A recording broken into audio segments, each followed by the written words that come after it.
Bismillahirrahmanirrahim. Alhamdulillahi rabbil alamin. Nahmaduhu wa nasta'inu wa nastaghfiruh. Wa na'udzu billahi min shururi anfusina wa min sayyiati a'malina.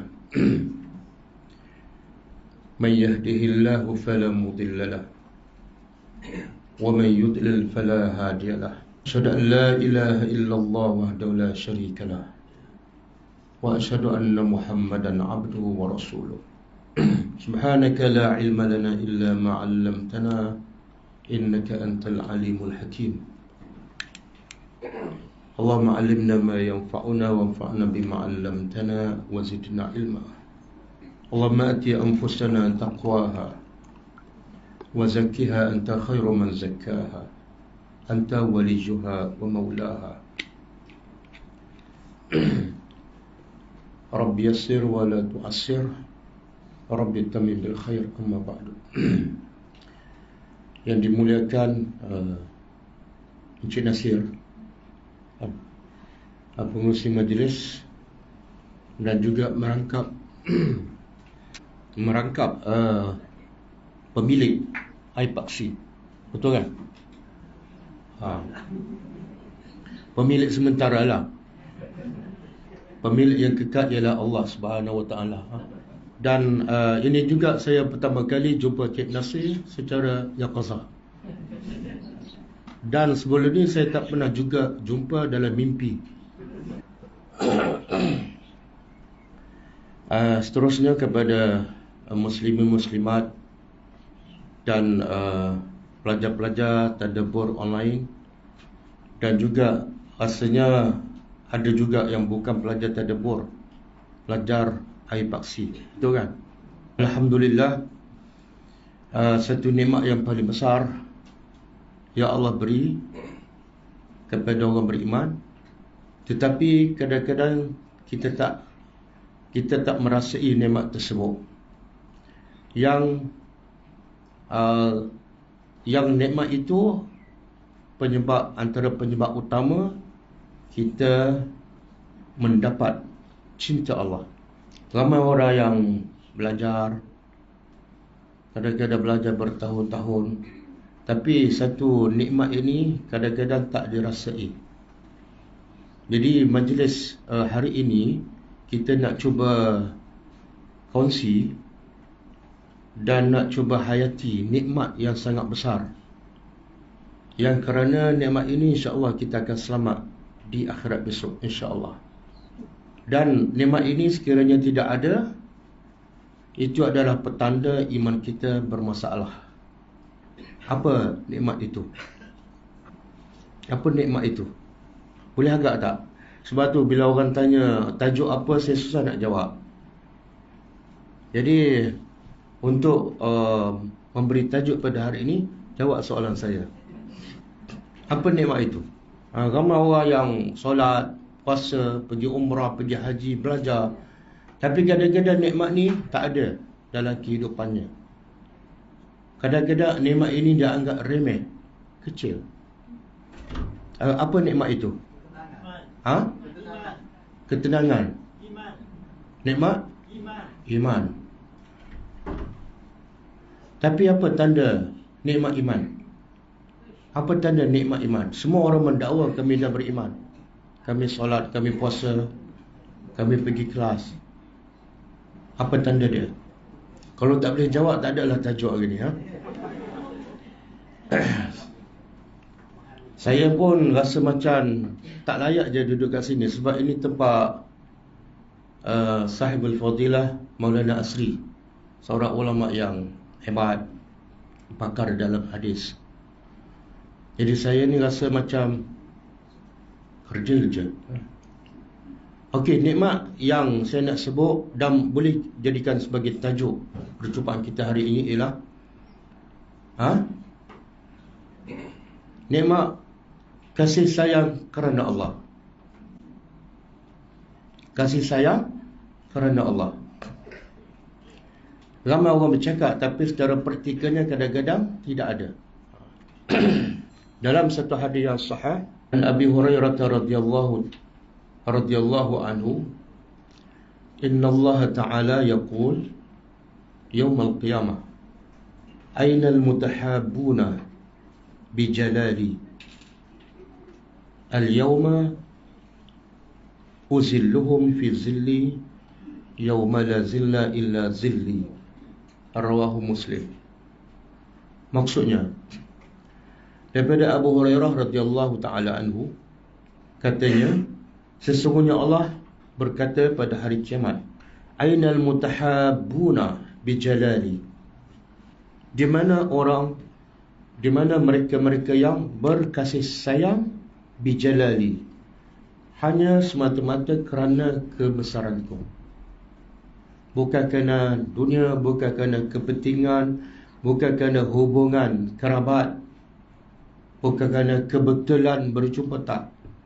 Mereka betul-betul berkasih sayang kerana kebesaran aku. Sikit pun tidak ada niat duniawi ataupun kepentingan. Apa kelebihannya? Kelebihan orang yang berkasih sayang kerana Allah. Kelebihannya Allah beritahu, al-yawm, hari ini, pada hari kiamat. Pada hari kiamat, kelebihan orang yang berkasih sayang kerana Allah, tak kiralah apa pangkatnya, kedudukannya, tapi dia sayang pada saudaranya kerana Allah. Apa kelebihannya? Allah kata pada hari kiamat, al-yawm, hari ini, iaitu hari kiamat, uzilluhum, aku teduhkan, aku bayangkan mereka, fi zilli, di bawah bayangan aku, iaitu bayangan arash Allah. Bukan bayangan manusia biasa, bukan bayangan Rasulullah, tapi bayangan arash Allah. Yang mana pada hari itu, la zilla, tidak ada teduhan, tidak ada bayangan, illa zilli, kecuali bayangan aku. Cuma bayangkan, di pada mahsyar kita berdiri selama 50,000 tahun. Dan matahari sekadar mil, satu batu. Dan dalam keadaan bogel, dalam keadaan tidak berkasut. Dalam lautan manusia, ada yang bermandikan peluh. Ada yang peluhnya sampai ke buku lali, ada sampai ke lutut, ada sampai ke perut, ada sampai ke leher, dan ramai yang tenggelam dalam peluh lautan manusia. Tapi ada satu golongan yang selamat. Apa amalannya? Salat malam? Bukan. Pergi umrah berkali-kali? Bukan.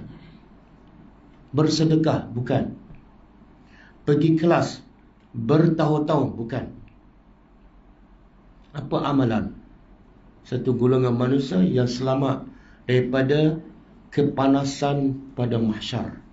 Berdiri 50,000 tahun. Ada yang dihimpun daripada mahsyar dalam keadaan bukan setakat bogel, buta, pekak, bisu. Dan ada yang berjalan muka di bawah. Bukan 5 hari, bukan 5 tahun, bukan 5,000 tahun, 50,000 tahun. Tiba-tiba satu golongan ini selamat. Apa amalannya? Apa amalannya? Hanya berkasih sayang dengan saudaranya kerana Allah. Kadang-kadang kita duduk satu taman, tapi rasa kasih sayang pada saudara kita tak sayanglah, macam biasa-biasa kan. Kadang-kadang kita satu masjid, solat, satu surau, tapi tak sayang pada saudara kita. Kadang-kadang jumpa pun tak senyum, jumpa tak bagi salam. Betul? Tapi kalau jumpa kawan rapat, senyum, bersembang. Mana itu bukan kerana Allah. Betul tak? Itu kerana kawan rapat. Kadang-kadang satu kelas pun tak ada kasih sayang. Masa kelas okey, lepas kelas, betul tak? Betul. Apa bukti kita sayang pada saudara kita? Kalau saya tanya semua ni, sayang tak pada semua saudara kita yang seagama? Sayang tak? Semua akan jawab sayang. Tapi apa bukti kita sayang pada saudara kita? Apa bukti? Jumpa bagi salam. Itu je. Kalau jumpa bagi salam tu macam kebetulan. Mana bila jumpa, bagi salam lah. Mana kalau tak jumpa, okey. Antara tanda kita sayang pada saudara kita disebut dalam satu hadis yang sahih. Dia Allah tak akan bertanya berapa banyak ilmu yang kita belajar, berapa surah yang kita telah tadabbur, berapa kitab yang kita habis. Tapi Allah kata, wa qul i'malu, wahai Muhammad, beritahu umat kamu, i'malu, beramal, fasayarallahu amalakum wa rasuluhu wal mu'minun. Beramal. Kenapa? Allah dan Rasul akan lihat amalan, bukan ilmu. Antara amalannya apa dia? Antara amalan yang ramai terlepas pandang, sayang pada saudara dia. Dia solat malam, dia pergi haji, dia pergi umrah, dia sedekah, tapi tak ada rasa sayang pada saudara yang seagama. Begitu ada dalam satu hadis yang sahih, riwayat Muslim, ada seorang lelaki pergi ke satu kampung untuk ziarah kawannya.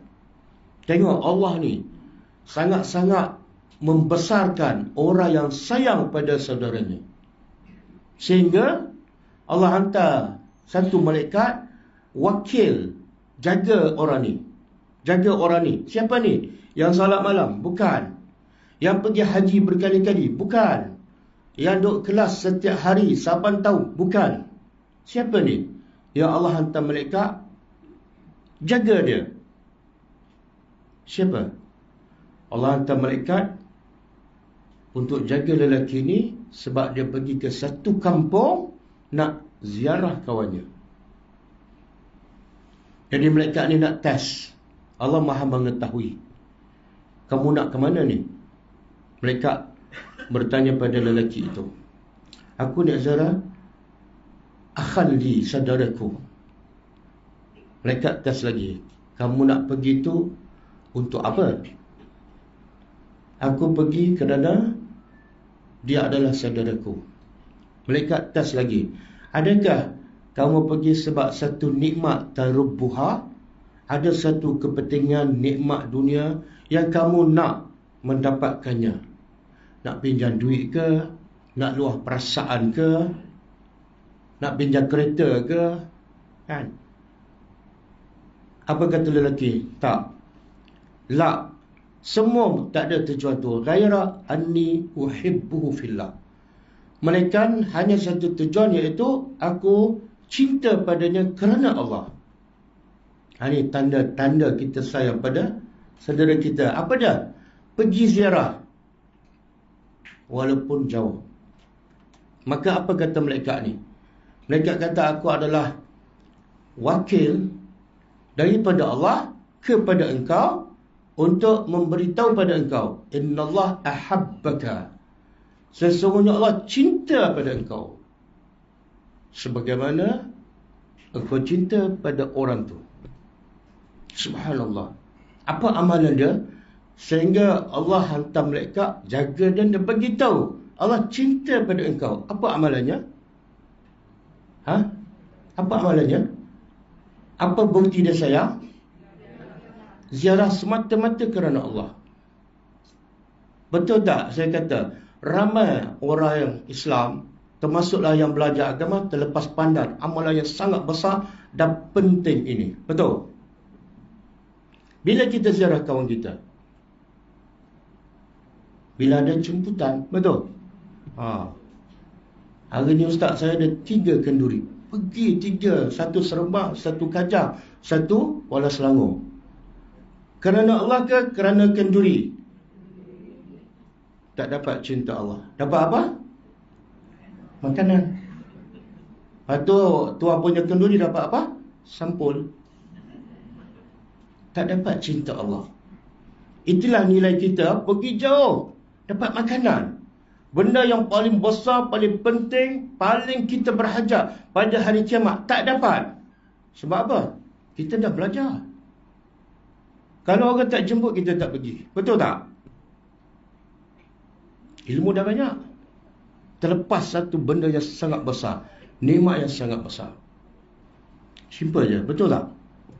Saya nak tanya ni, semua ni yang hadir ni, sepanjang kita hidup, berapa orang yang kita pergi ziarah?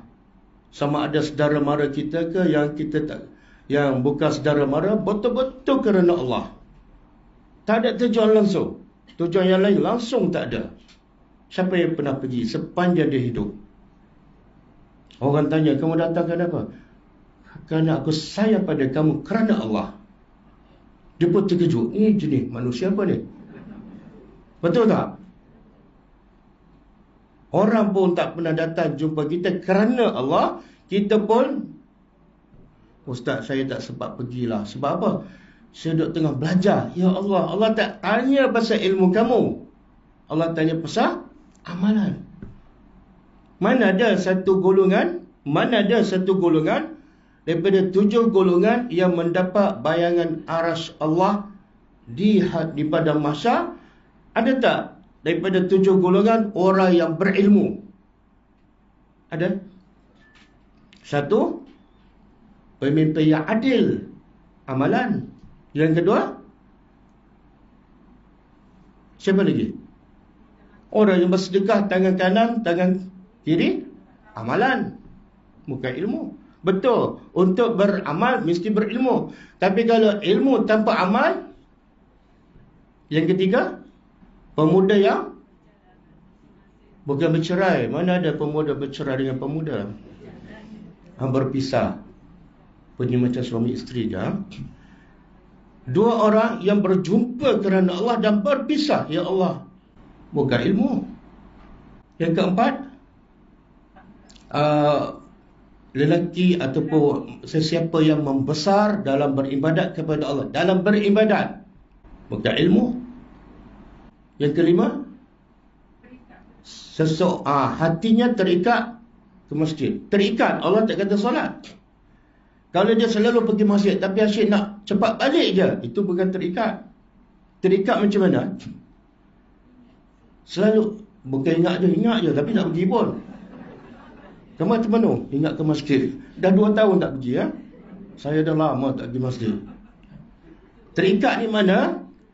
Dia sentiasa rindu nak pergi masjid, dan bila pergi ke masjid rasa tak nak balik. Bila balik je rasa nak pergi lagi. Tapi biasa kita kalau pergi masjid, rasa nak balik cepat ke rasa nak duduk lama? Tengok, itu bukan terikat tu. Itu bukan hati terikat dengan masjid. Hati terikat dengan rumah. Rumah kita sama daripada dulu. Ada perubahan tak? Tak ada kan? Apa lagi yang keenam?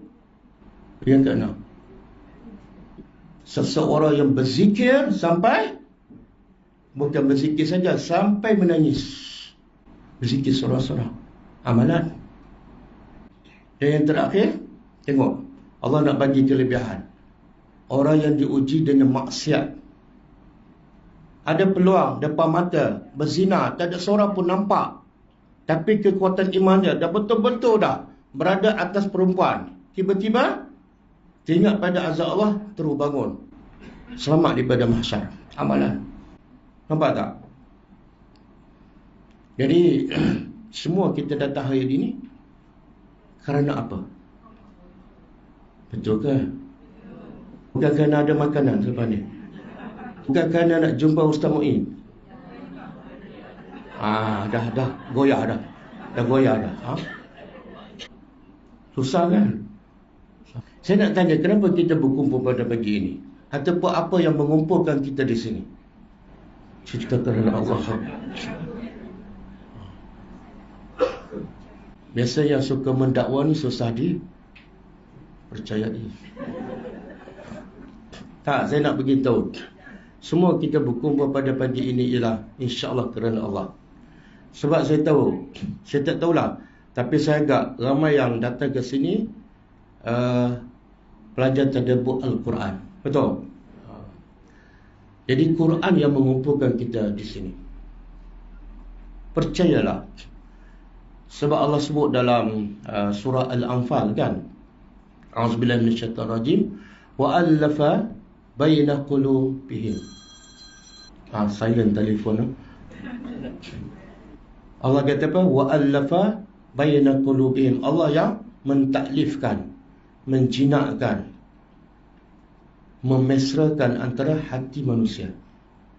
Dan law anfaqta, jikalau jikalau anfaqta ma fil ardi jami'a, kalau kamu infakkan semua harta yang ada di atas muka bumi, berapa bilion, tak tahulah berapa bilion, kamu kumpul semua harta untuk apa? Ma allafta baina qulubihim, kamu tak akan mampu mengumpulkan hati-hati manusia, walaupun kamu kumpul semua harta di dunia. Walakin Allah allafa bainahum, tetapi Allah yang mengumpulkan hati-hati manusia. Katalah saya ada 1 bilion, saya tak boleh nak kumpul hati manusia. Kalau datang pun mungkin fizikal saja, hatinya tak. Tapi yang boleh kumpulkan hati manusia sehingga mereka berjumpa dan bertemu dengan Allah ialah Allah. Maka kita datang ke sini saya cukup yakin sebab kita faham Al-Quran. Bila kita faham Al-Quran, kita akan datang demi untuk merealisasikan cinta kita kepada saudara kita kerana Allah. Betul tak? Kalau semua ataupun sebahagian besar ni tak belajar tadabbur Al-Quran, saya tak datang ni. Dan kalau saya tak mengajar tadabbur Al-Quran, saya cakap ni, datang semua, saya tak datang. Betul? Sebab Al-Quran. Dan benda inilah yang paling penting, yang paling asas yang Nabi bentuk kepada masyarakat di Mekah dan di Madinah. Ini kekuatan. Pertama, Nabi asaskan akidah yang betul. Yang kedua, kekuatan Islam yang kedua apa dah? Selepas akidah, bukan ekonomi, tetapi kekuatan ukhuwah. Sehingga hilang rasa kearaban, kekuraisyan di kalangan orang yang dah beriman kepada Allah dan Rasul. Dulu orang macam Bilal dianggap hamba, kan? Tapi bila diterapkan nilai-nilai Al-Quran dalam hati para sahabat yang telah beriman, mereka menganggap Bilal dengan Abu Bakar sama level. Kata Umar, a'taqa sayyiduna Bilal. Ketua kami Abu Bakar telah memerdekakan ketua kami Bilal. Subhanallah. Daripada kulit hitam jadi hamba. Umar kata Abu Bakar dengan Bilal sama-sama beriman. Mereka adalah bersaudara. Mereka dua-dua adalah sayyiduna. Apa tak Islam? Islam menyamakan manusia. Tidak ada beza. Dan sebab itulah hasil kita tadabbur Al-Quran, semua jenis manusia, semua jenis fahaman manusia, semua jenis akidah, semua jenis latar belakang, semua jenis kedudukan ada bersama dalam kelas tadabbur Al-Quran. Betul? Saya pergi mana-mana jumpa, ada Datuk, ada CEO, ada profesor, ada orang kampung, ada pemuda yang bawa foodpanda, ada yang bawa Grab, ada yang tukar gunting. Kenapa boleh kumpul semua? Sebab Al-Quran. Sebab tu hari pertama Nabi terap Al-Quran kepada masyarakat Arab Mekah, semua jenis manusia, semua jenis umur, semua peringkat umur masuk Islam. Betul? Orang kaya Abu Bakar masuk Islam, wanita Khadijah yang kaya masuk Islam, Bilal yang miskin hamba masuk Islam, keluarga Ammar bin Yasir yang miskin masuk Islam, kanak-kanak Sayyidina Ali masuk Islam, semua. Dan Alhamdulillah, semalam hari pertama kita datang, kita buat program untuk remaja, budak sekolah. Kita cakap pasal Al-Quran. Hari kedua, naik sikit taraf, kita buat program tadabbur Al-Quran kepada lebih sikit pada budak sekolah, college vocational, umur 17-18. Dan hari ini peringkat yang lebih tinggi sikit.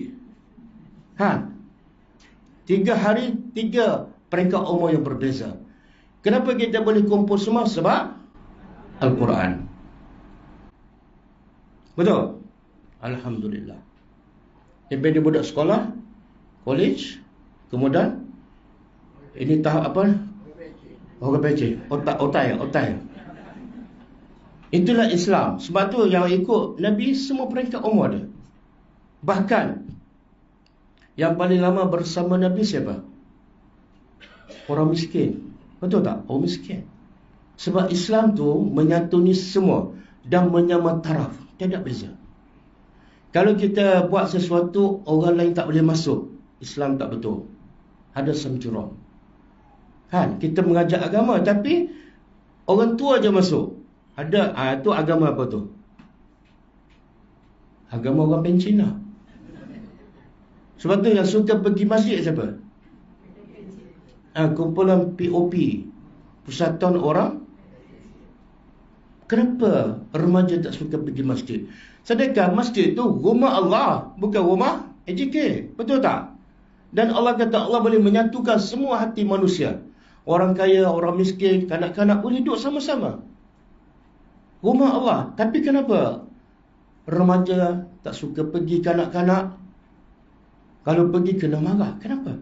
Tak ada kasih sayang. AJK dengan kanak-kanak tak ada kasih sayang. Betul tak? Macamlah anak Sami Melu. Betul tak?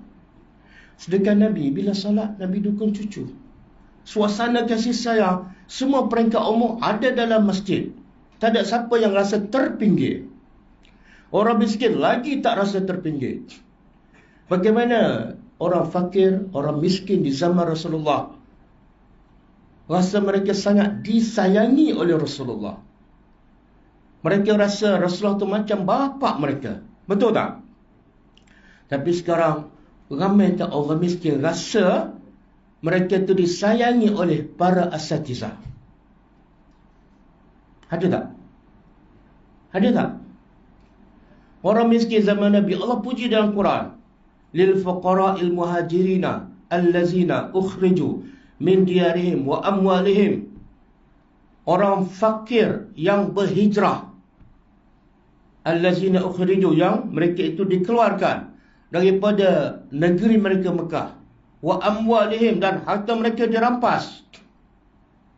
Tengok Allah puji siapa ni? Orang fakir, miskin. Golongan pertama yang terbaik yang dipuji oleh Allah, orang fakir. Kenapa Allah puji mereka? Sebab mereka sanggup diusir kerana Allah. Sanggup miskin kerana agama Allah. Dan Allah kata mereka ni matlamat hidupnya apa? Ya bertaguna fadlan minallah. Mereka nak cari fadlan minallah sahaja. Sepatut kalau orang miskin zaman kita sekarang nak cari apa? Nak cari apa? Nak cari duit, nak cari makan. Tapi miskin zaman Nabi, bila Nabi terapkan Al-Quran dalam jiwa mereka, mereka bukan nak cari duit, tapi mereka nak cari yang lebih mahal daripada duit. Nak cari syurga. Sebab tu bila ada peluang, Nabi ijtihad jihad. Orang fakir ni berebut jumpa Rasulullah. Ya Rasulullah, tolong bawa kami pergi berjihad. Bukan nak minta duit, bukan minta sedekah, minta nak mati syahid. Tengok orang miskin dididik oleh Al-Quran. Sehingga mereka cukup yakin apa yang terbaik untuk mereka. Bila Rasulullah berkata, La ajidu ma'ahmilukum, aku tak ada benda yang nak bawa kamu untuk berjihad. Apa reaksi orang miskin? Apa dia? Menangis. Menangis bukan tak dapat sedekah. Menangis bukan sebab tak dapat rezeki. Menangis sebab tak boleh pergi berjihad sebab miskin. Tak ada harta nak pergi berjihad. Ya Allah, hebat tak orang miskin zaman Rasulullah? Tapi orang miskin zaman kita menangis tak kalau tak boleh pergi masjid? Tak ada. Berjihad tak payah cakap lah. Orang miskin zaman kita, ramai kebanyakannya menangis sebab miskin. Betul? Kenapa? Apa sebab? Orang miskin zaman Rasulullah dengan orang miskin zaman kita, mana lebih dahsyat kemiskinannya? Dia benar-benar ni kena masuk dalam kepala kan. Sebab kadang-kadang kita belajar, kita tak peduli pada orang miskin. Mana kita sayang tak pada mereka? Kita sayang tak? Kenapa tak jawab? Nak kata sayang, tak ada bukti. Nak kata tak sayang, nampak teruk. Baik aku diam. Jadi orang miskin zaman Rasulullah, kemiskinannya lagi dahsyat. Orang miskin zaman Nabi ada rumah tak? Ada rumah? Tak ada. Duduk kat mana? Masjid. Tapi ada tak orang miskin zaman Nabi meminta-minta sedekah? Tak ada. Subhanallah. Orang miskin zaman sekarang ada tak rumah?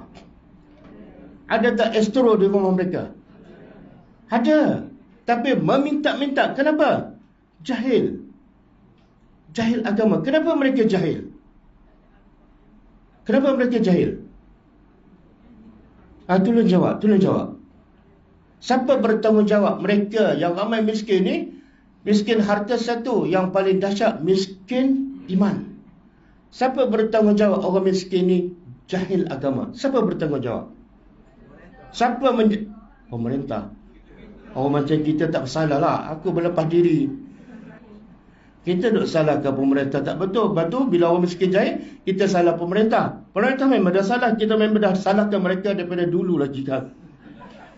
Jadi maknanya kita tak pernah bersalah lah. Boleh lah nak lepas diri sekarang boleh. Tapi di akhirat belum tentu. Betul tak? Jadi saya nak tanya, siapa yang menjadikan orang miskin di zaman Rasulullah sangat mantap imannya? Tak meminta walaupun kemiskinan mereka lagi dahsyat pada kemiskinan orang kita. Bahkan mereka mananya bukan sebab miskin, bukan sebab lapar, tapi sebab tak boleh pergi berjihad. Dan kalau kita tahu Abu Hurairah radhiyallahu anhu, salah seorang daripada ahli sufa, dia duduk kat pintu masjid dalam hadis. Lapar ni, dia tak meminta. Tunggu-tunggulah takut orang perasan dia lapar. Datang Umar, bagi salam, lepas tu jalan. Dia kata, Allah, tak nak tanya ke aku lapar ni? Tapi tak meminta, tengok, tawaduk. Sebab bila meminta, makna ada kebergantungan kepada keyakinan pada Allah.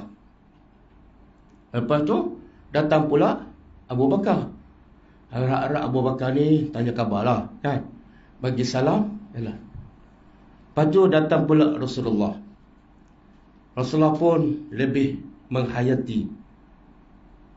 Dia pun panggil Abu Hurairah pergi ke rumah. Kemudian Rasul keluarkan susu. Abu Hurairah tengah lapar ni. Rasul kata apa? Pergi panggil ahli sufah kat masjid. Pergi panggil ahli sufah. Dalam hati dia, aku yang lapar. Kenapa tak bagi kat aku dulu kan? Tapi mulut tak cakap. Dia panggil ahli sufah minum. Gelas susu tak banyak, tapi mukjizat Nabi boleh minum. Lepas satu-satu Abu Hurairah, Nabi tak pergi minum lagi. Tengok Allah didik, Nabi didik. Utamakan wa yusiruna ala anfusihim walau kana bihim khasasah. Orang miskin ni mengutamakan orang lain walaupun mereka susah. Kita kadang-kadang utamakan orang lain sebab kita senang, betul? Tapi yang paling sukar, kita susah. Kita perlu bagi kat orang dulu. Tengok Nabi nak didik orang miskin. Kita sekarang banyak tak utamakan diri kita daripada orang lain. Aku makan dulu, aku sihat dulu, aku berjalan dulu, aku melancong dulu, aku belajar dulu. Orang miskin bila? Orang miskin bila? Pah ni ya? Pah ni dah 2 tahun tu. Betul tak? Bagaimana Nabi mendidik orang miskin betul-betul beriman, tak meminta walaupun kemiskinan mereka jauh lebih teruk. Tak ada rumah. Orang miskin sekarang, kami, NGO kami ada pengalaman lah, banyak satu Malaysia. Bila kami pergi mana-mana, kami akan ziarah orang miskin sampai ke Sabah. Sebab dengar dengan tengok dua benda yang berbeza. Dan kita takkan dapat cinta Allah kalau setakat kita sayang duduk kat rumah, sayang pada orang miskin. Lepas tu cari nombor akaun kan. Tak. Lelaki tadi Allah hantar malaikat bagi tahu dia Allah sayang pada kamu. Sebab apa? Sebab dia duduk kat rumah kan, dia pergi ziarah. Pergi ziarah. Oh, Islam. Memang antara kita nak solat malam, nak pergi masjid dengan nak ambil waktu nak pergi ziarah orang miskin, mana lebih sukar? Pergi ziarah. Sebab apa? Antara kita pergi umrah 7,000, 10,000 dengan kita pergi ziarah orang miskin rumah kita, mana lebih sukar? Yang mana lebih sukar? Ziarah orang miskin ada tak kos dia? Berapa ribu tiket flight? Betul tak? Kadang-kadang kat kampung kita, kadang-kadang tak jauh pun, dan tak ada kos. Kenapa tak pergi? Umrah 10,000, itu kali ke 10. 10,000 untuk aku. Okey. Pentingkan diri tak? Itu baru lepas kelas debu tu. Betul. Sebab itulah kita nak bawa bukan pendekatan baru, tapi pendekatan yang dibawa oleh Rasulullah melalui Al-Quran dan Sunnah. Rasulullah bukan cakap saja. Nabi pergi tak rumah ke rumah? Nabi pergi. Kadang-kadang kita kata, Ustaz, bagi orang lain, siapa kamu? Nabi pun pergi rumah sahabat. Nabi pun ziarah rumah sahabat. Betul? Nabi pun pergi rumah orang Yahudi. Betul? Pergi berdakwah. Siapa kamu? Ustaz, saya tak boleh lah. Itu bagi orang lain. Kamu, panduan kamu siapa? Idola kamu siapa? Kalau Rasulullah boleh pergi, kamu ni siapa? Betul tak? Rasulullah boleh berjalan kaki pergi ke Taif 100 km. Dia Rasulullah jalan kaki, panas, pergi nak santuni manusia untuk selamat daripada neraka. Kamu siapa tak nak pergi? Betul tak? Kamu siapa? Sampai kena baling batu. Betul? Subhanallah. Tapi kita mendakwa kita ahli sunnah penjemaah. Kita mendakwa kita pendukung sunnah tegar. Sampai semua orang yang tak ikut sunnah kita kata apa? Oh, pok-pok ni tak boleh pakar ni, tak ikut sunnah Nabi ni. Betul? Tapi kita berapa orang miskin kita ziarah? Berapa ramai saudara kita ziarah? Berapa kali kita berhijrah kerana Allah? Ini yang NGO kami pusing satu Malaysia. Bukan hubungan saya dengan pelajar bukan dalam kelas dia. Kalau kelas saya rasa macam tak ke mana. Betul tak? Belajar keluar, belajar habis. Berapa ramai orang miskin yang perlukan ilmu kita tak peduli. Kita ada selfish tak? Ada tak? Pentingkan diri. Kamu nak kamu seorang je pandai. Kamu nak kamu seorang je bahagia. Kamu nak kamu seorang je masuk syurga. Tak mungkin. Tak mungkin. La yu'minu ahadukum hatta yuhibba li akhihi ma yuhibbu li nafsi. Kamu tak beriman dengan sempurna sehingga kamu sayang pada saudara kamu sebagaimana kamu sayang pada. Kalau kamu suka diri kamu berilmu, kamu kena suka orang miskin pun berilmu. Kalau kamu suka hidup selesa, kamu kena cinta orang miskin pun hidup selesa. Buat setakat yang mampu. Orang miskin ada tak di mana-mana? Ustaz, kampung saya tak ada orang miskin. Kampung mana ni? Bagi saya, alamak. Kampung mana yang tak ada orang miskin? Di Kuala Lumpur tu, pun ramai orang miskin. Ibu kota, ramai orang miskin. Orang miskin ada di mana-mana. Dan yang paling jelas, yang paling pasti, orang miskin ilmu ada lagi ramai dan di mana-mana. Betul kan? Kita dah banyak ilmu. Banyak tak ilmu? Banyak ke sikit? Banyak ke sikit? Oh, bila nak suruh sampai sikit je. Tapi bila cerita pengalaman Ustaz, saya dah belajar lama, banyak kita dah habis. Bila nak suruh sampai Ustaz, belum cukup lagi. Alasan. Nabi suruh sampai setelah kita banyak ilmu ke ataupun walaupun satu ayat? Semua tahu, semua hafal hadis tu. Sebab pendek kan? Tapi tak ramai praktiskan hadis tu. Balighu anni walau ayat. Kita baca tak surah Yasin? Kena tukar surah Kahfi dah. Baca kan? Apa dalam surah Yasin ada tak kisah seorang pendakwah? Ada Ada? Siapa boleh baca ayat tu? Ayat 23. Okey, ayat tu tak ingat. Tak apalah, paling kurang ingat nombor ayat kan. Siapa ingat ayat tu? Kan Yasin baca tiap minggu dah 10 tahun. Tu belum tanya makna lagi, baru tanya ayat tu. Siapa ingat? Oh, lambat nak cari tu. Tak apalah, saya bacalah. Waja'a, sambung.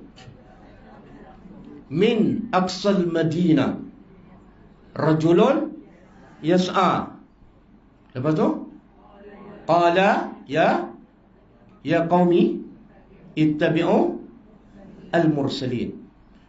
Simple je. Allah rakam kisah lelaki ni dalam surah Yasin. Dan surah Yasin orang Melayu sinonim dengan orang Melayu. Kalau tak, siapa tak baca surah Yasin sepanjang hidup, dia bukan orang Melayu. Betul kan? Allah kata apa? Waja'a, dan telah datang, min aqsal Madinah, dari hujung kota. Siapa? Ustaz? Bukan. Nabi? Bukan. Ulama? Bukan. Rajulun. Allah tak sebut nama. Nama tak penting. Tapi Allah sebut rajulun. Maknanya dia bukan Nabi, dia bukan ulama. Kalau orang berilmu, Allah kata waja'a min aqsal madinati alimun. Kan? Rajulun. Kemudian datang pula, cara datang, datang dari mana ni? Hujung kota. Apa maksud tu? Jauh. Kita kadang-kadang buat alasan, kenapa tak berdakwah jauh? Baca tak surah Yasin, dah apa dah sekarang? Allah nak beritahu, dia datang daripada hujung kota, bukan sebelah, taman sebelah. Cara datang pula yas'a. Berlari. Datang pada hujung kota, berlari. Nak buat apa ni? Nak minta derma? Bukan. Nak dapat bantuan? Bukan. Atau buat apa? Ya qaumi, wahai kaum aku, ittabi'ul mursalin. Ikutlah para rasul. Selagi kamu tak ikut Rasul, kamu tak selamat. Apa mesej tu? Minta sedekah ke? Minta apa? Berdakwah. Berdakwah. Apa mesej daripada kisah lelaki ni yang Allah nak sampaikan pada pembaca-pembaca Yasin? Apa mesej? Apa dia? Mesejnya ialah wajib kamu berdakwah walaupun kamu orang biasa. Sebab Allah tak kata alim, Allah tak kata Nabi. Orang biasa. Yang kedua, kena berdakwah walaupun jauh. Kalau tak boleh beralasan, jangan baca surah Yasin. Baca surah lain. Yang ketiga, bila berdakwah, kena yas'a. Allah boleh cakap aja yamshi. Beza tak yamshi dengan yas'a? Beza. Yamshi jalan biasa je. Yas'a bersegera. Kenapa ni? Kenapa kena bersegera bila berdakwah? Kenapa? Takut? Kenapa takut terlambat? Besok masih ada kan? Takut mati dulu. Takut siapa mati dulu? Orang kita nak dakwah. Kan? Subhanallah. Saya bagi analogi lah. Saya suka bagi analogi ni. Kalau kita tengok orang kafir lah, non-Muslim, jatuh, berdarah, tak ada siapa angkat. Kita berjalan relax ke yas'a? Relax. Memang tak ada perasaan. Dia cedera, patah ni, berdarah tu. Berlari-lari. Sebab apa? Dia non-Muslim. Biarlah. Pada muka. Kenapa nak tolong? Alah, ada sakit biasa je. Cedera fizikal sahaja. Relax lah. Tapi dia non-Muslim. Boleh sayang tak pada non-Muslim? Cakap baik lah. Boleh tak sayang pada orang bukan Islam? Boleh. Mana boleh? Tak. Dia wajib kita berkasih sayang. Innamal mu'minuna ikhwatun. Hanya orang beriman saja bersaudara. Orang kafir tak boleh berkasih sayang. Tapi ada rahmat kemanusiaan. Sebab Islam rahmatan lil alamin. Okey. Jadi walaupun dia Muslim, walaupun hanya cedera, kita bukan yamshi, yas'a, betul tak? Kenapa yas'a? Takut cedera tu lagi parah dan dia mati, betul tak? Itu baru cedera fizikal. Tapi berapa ramai yang jahil agama, bukan berdarah, jahil agama, yang kalau mati bukan patah kaki, masuk neraka. Kita yamshi ke yas'a pada mereka, ataupun yanamu. Yanamu apa mana? Ataupun yastarih. Ya je. Ustaz, saya ingat nak cuti kelas lah. Minggu depan nak melancong. Tu orang cedera ada 10 orang kat depan. Apa jenis manusia ni? Pakcik cedera minta maaf, saya nak pergi berjalan sikit. Seorang pula accident, minta maaf, saya nak pergi berjalan ni. Apa jenis manusia ni? Kalau kita tengoklah, dia doktor. Tengok orang cedera, orang lain semua bukan doktor, dia pun ada ubat. Tiba-tiba doktor cakap pada yang cedera tu, minta maaf, saya nak pergi berjalan. Kita nak kata apa pada doktor ni? Apa dia?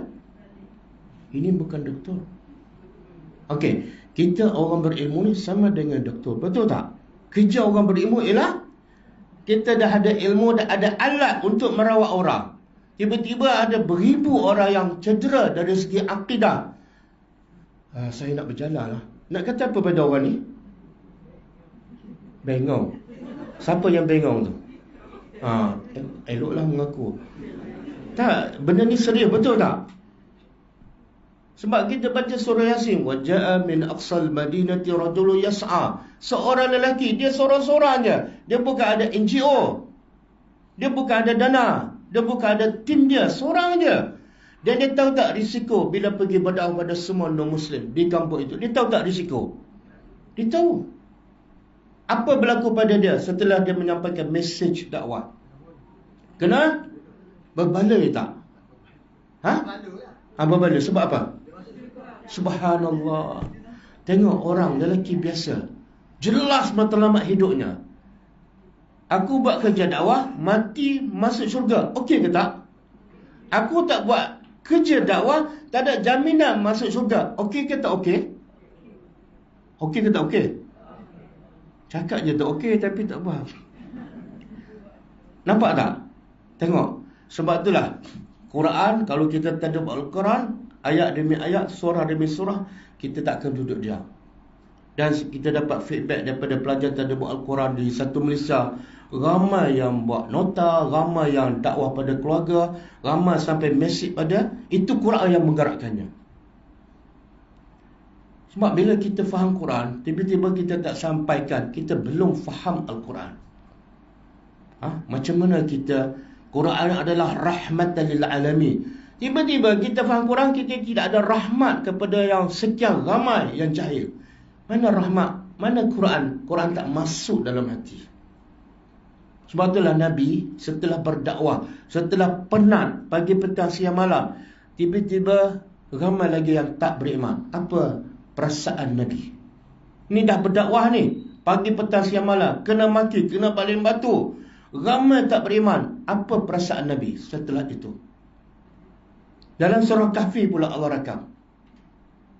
Baca tak surah Kahfi? Baca. Allah cerita apa? Surah Kahfi. Allah kata, فَلَعَلَّكَ بَاخِعٌ نَفْسَكَ عَلَىٰ آثَارِهِمْ إِلَّمْ يُؤْمِنُوا بِهَذَا الْحَدِيثِ. Kalau sambung memang cekap. Nak mula je slow kan? Slow je. Ayat apa ni? Ustaz boleh mula dulu, saya akan habiskan ayat tu. Tak apa, itu juga satu kemahiran. Okey, Allah nak cerita apa ni? Fala'allaka, engkau ni Muhammad, bakhi'un nafsaka, macam nak binasakan diri, Mustahil Nabi nak binasakan diri ataupun nak bunuh diri. Tapi macam Allah kata engkau ni sedih sangat, macam orang putus cinta, macam orang nak bunuh diri. Sebab apa Nabi terasa sedih sangat? Sebab apa? Ala asarihim, melihat keadaan orang kafir yang masih tak berubah. Dan lepas tu yang Nabi sedih sangat, ala asarihim illam yu'minu, mereka tidak beriman bihazal hadis, dengan Al-Quran. Ya Allah, apa perasaan kita? Nabi bekerja, menyampaikan pagi, petang, siang, malam, malam solat tahajud, bengkak kaki. Tiba-tiba orang tak beriman. Nabi sedih, bukan marah, sedih melihat orang tak beriman, walaupun Nabi dah berdakwah. Kita ada tak sedih bila tengok orang jahil, orang tak beriman? Cakap benar, betul. Nabi sedih setelah berdakwah ke sebelum berdakwah? Kita sedih? Saya tak percaya. Sebab kalau kita sedih, mesti kita pergi berdakwah, betul tak? Jadi sekarang kita tak berdakwah, tak ada sebab kita nak sedih. Kalau sedih, pergilah. Betul tak? Jangan berlakon. Kalau kita sedih, tengok orang ramai jahil, aku dah banyak ilmu, kita tak akan cukup masa untuk berehat. Nabi cukup masa tak berehat? Tak ada. Nabi tidur pun malam berapa je? 1 jam, 2 jam. Sebahagian besar malam solat. Siang pula, semua hidup Nabi, hidup para sahabat untuk agama Allah. Okey?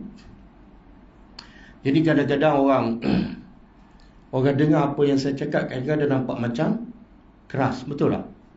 Setuju? Setuju tak? Cakap je lah, saya tak kecil hati pun.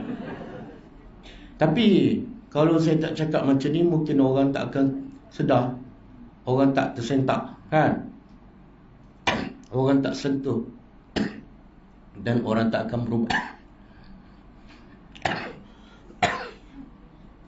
Sebab saya fikir, bagaimana Nabi sedih sampai Allah tegur, fala yahzun wa man kafar fala yahzunka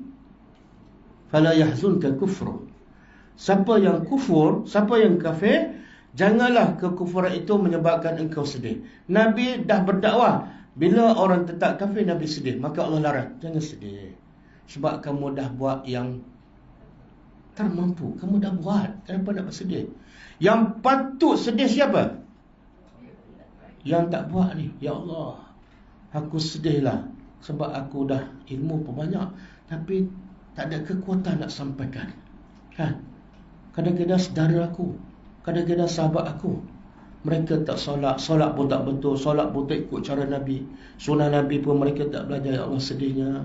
Macam mana nasib mereka di akhirat besok, dan macam mana nasib aku yang berilmu tapi tak sampaikan. Betul tak? Cuba semua ada Quran. Okey, buka surah Al-Qasas. Sorry, tersilap. Surah Al-A'raf ayat 164. 164. Cuba, okey. Muka surat 172. Okey. Ini adalah kisah Bani Israel yang surah Al-A'raf ayat 164. Muka surat 172. Okey, ini kisah Bani Israel yang kononnya dia mendakwa, dia nak berehat hari Sabtu, nak beribadat je, tak nak buat kerja, kan? Bila cakap je, Allah terus bagi ujian. Jadi Allah kata, okey, kalau kamu nak berehat, nak beribadat hari Sabtu, okey. Tapi Allah bagi ujian apa dah? Hari Sabtu ikan banyak. Tengok, jangan suka mendakwa. Bila mendakwa, Allah akan uji. Saya memang nak pergi berdakwah, Allah pun bagi kelapangan masa. Ataupun Allah bagi ujian, ada sana, ada sini, ada tawaran, melancur dan sebagainya, ada potongan masa kita cakap nak pergi berdakwah. Allah nak tengok, betul tak? Okey? Jadi Bani Israel ni cakap nak beribadat hari Sabtu. Allah pun test. Cara Allah test apa dah? Allah bagi ikan. Ikan melimpah pada hari yang mereka kata nak beribadat. Hari lain tak ada ikan. Kalau nak tengok betul tak nak beribadat, betul tak nak bekerja hari Sabtu. Maka terbagi pada Bani Israel, terbagi pada 3 kumpulan, pecah pada 3 kumpulan. Satu yang tangkap ikan tu secara halal. Dalam tafsir mengatakan dia letak jala hari Jumaat, kemudian dia angkat jala hari Ahad. Sebenarnya ikan tu ikan hari apa? Dia nak tipu siapa tu? Kononnya nak tipu Tuhan, tapi sebenarnya mereka tipu diri sendiri.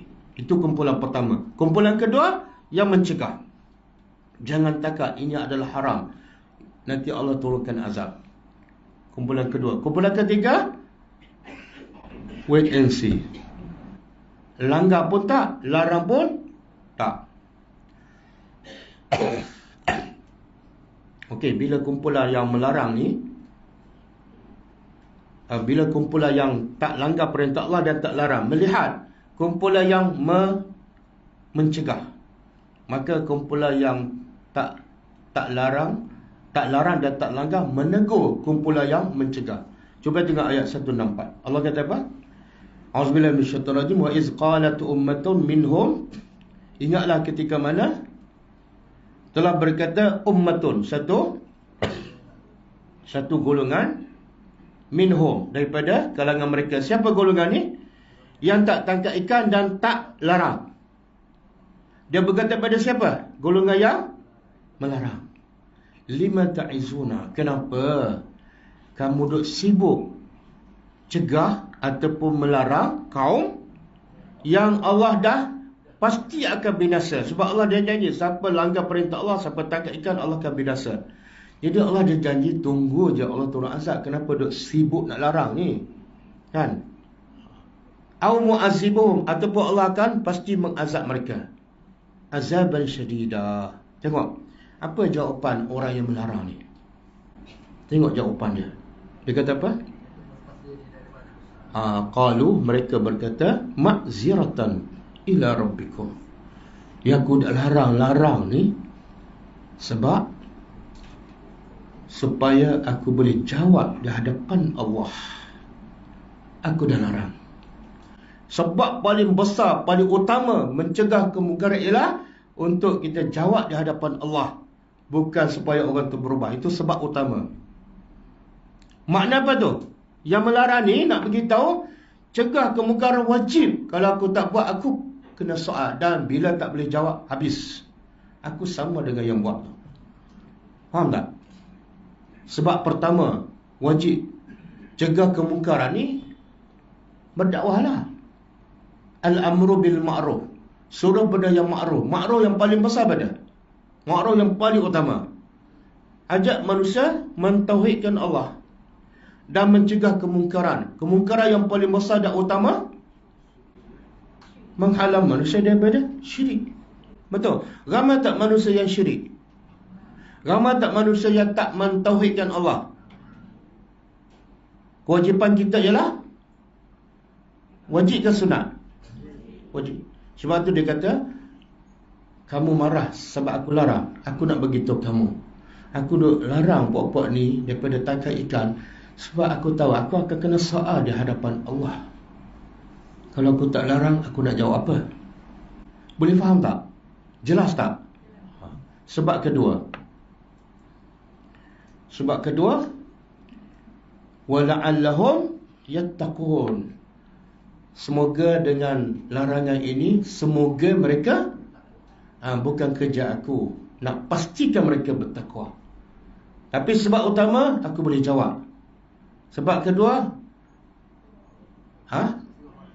supaya mungkin dengan peringatan kita ni, dia dapat faham dan bertakwa, aku dapat pahala. Betul tak?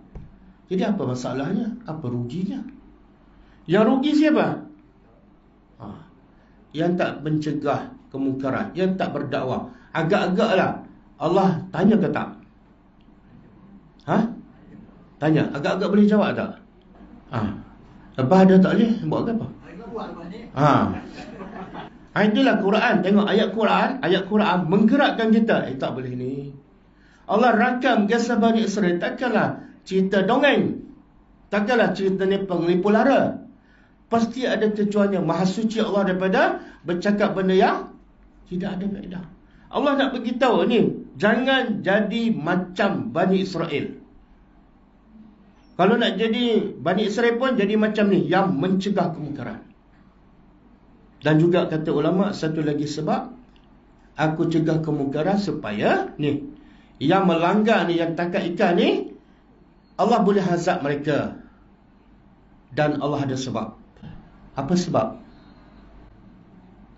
Sebab Allah azab mereka, sebab mesej dakwah dah sampai. Kalau aku tak sampaikan pada mereka, aku tak larang, mungkin di akhirat besok Allah azab, dia boleh lepas. Wahai Tuhan, tak ada siapa tegur aku. Aku tak tahu. Betul tak? Jadi berapa ramai yang jahil di luar sana mungkin akan dakwah kita. Aku duduk sebelah masjid je, tak ada siapa cerita pun.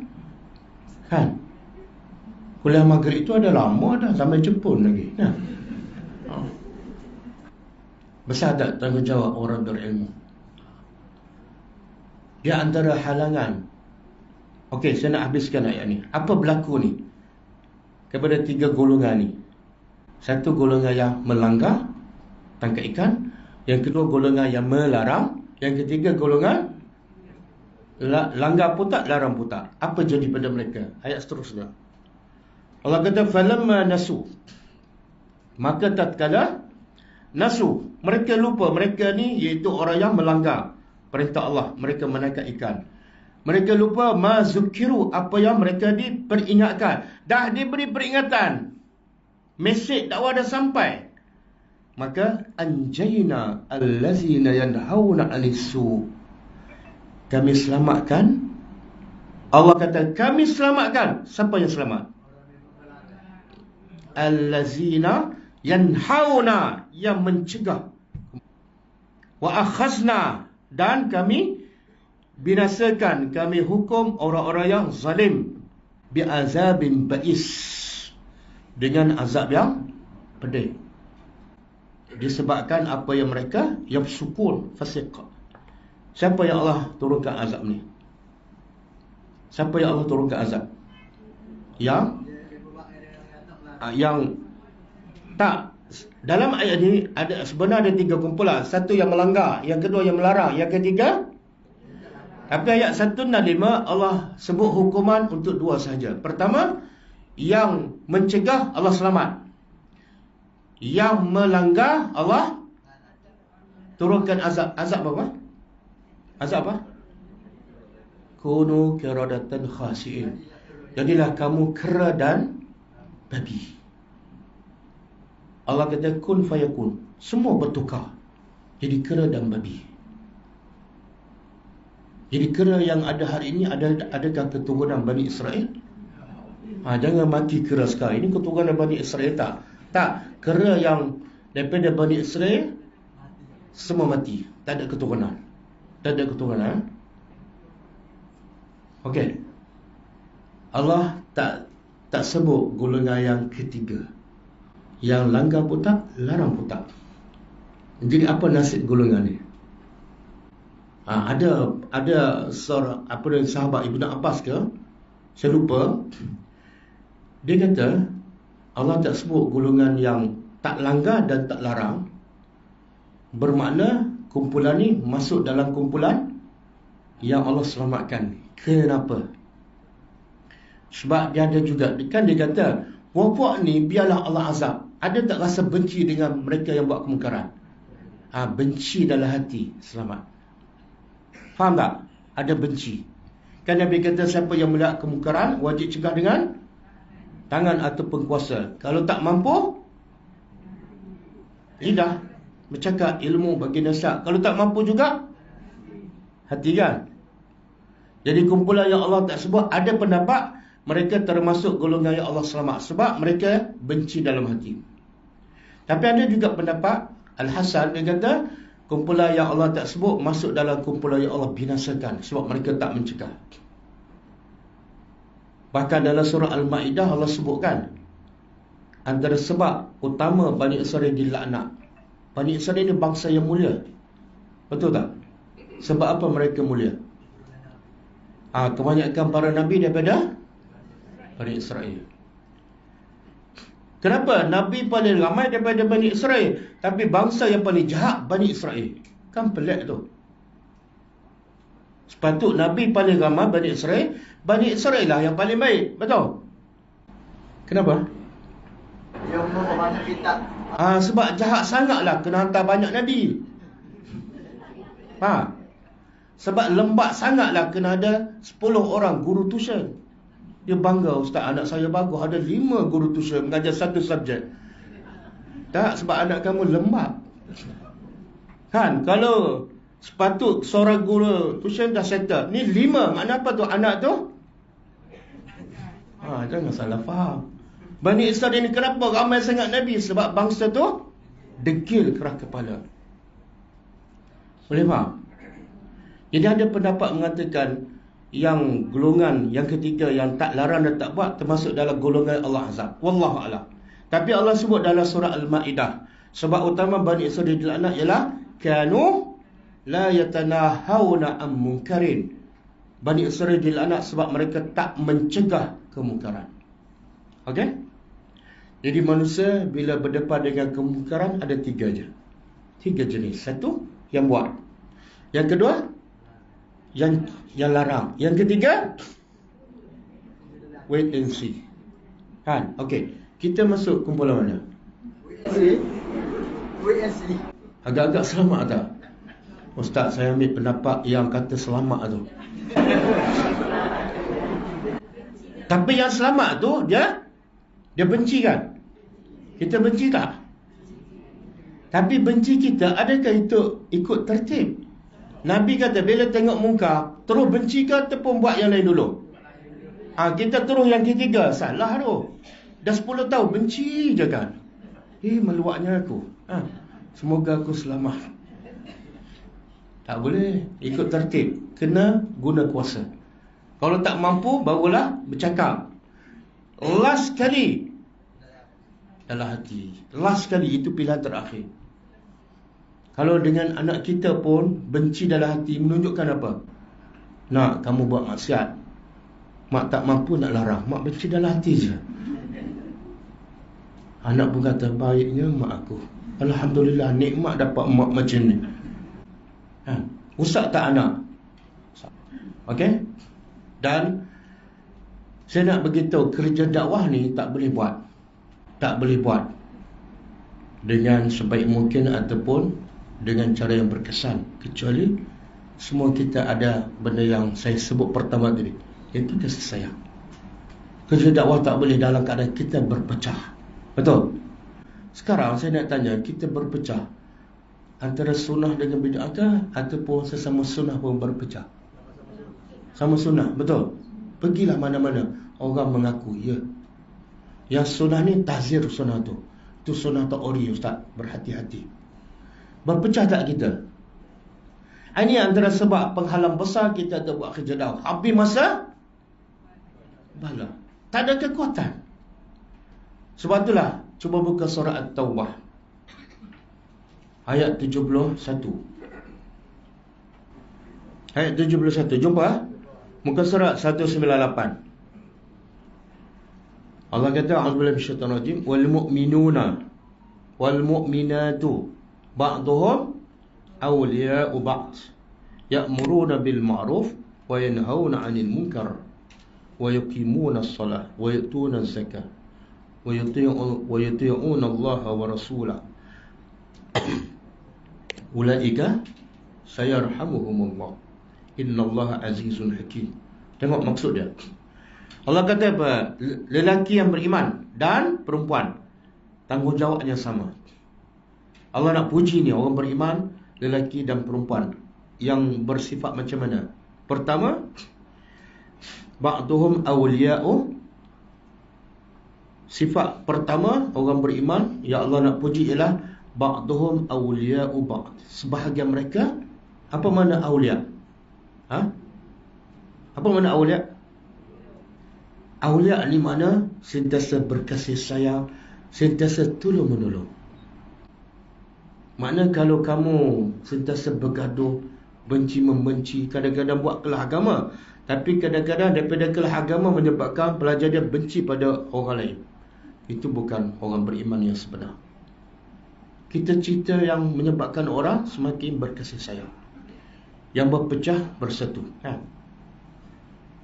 Kemudian apa tugas orang beriman, lelaki dan perempuan, setelah berkasih sayang, setelah bekerjasama? Apa kerja utama?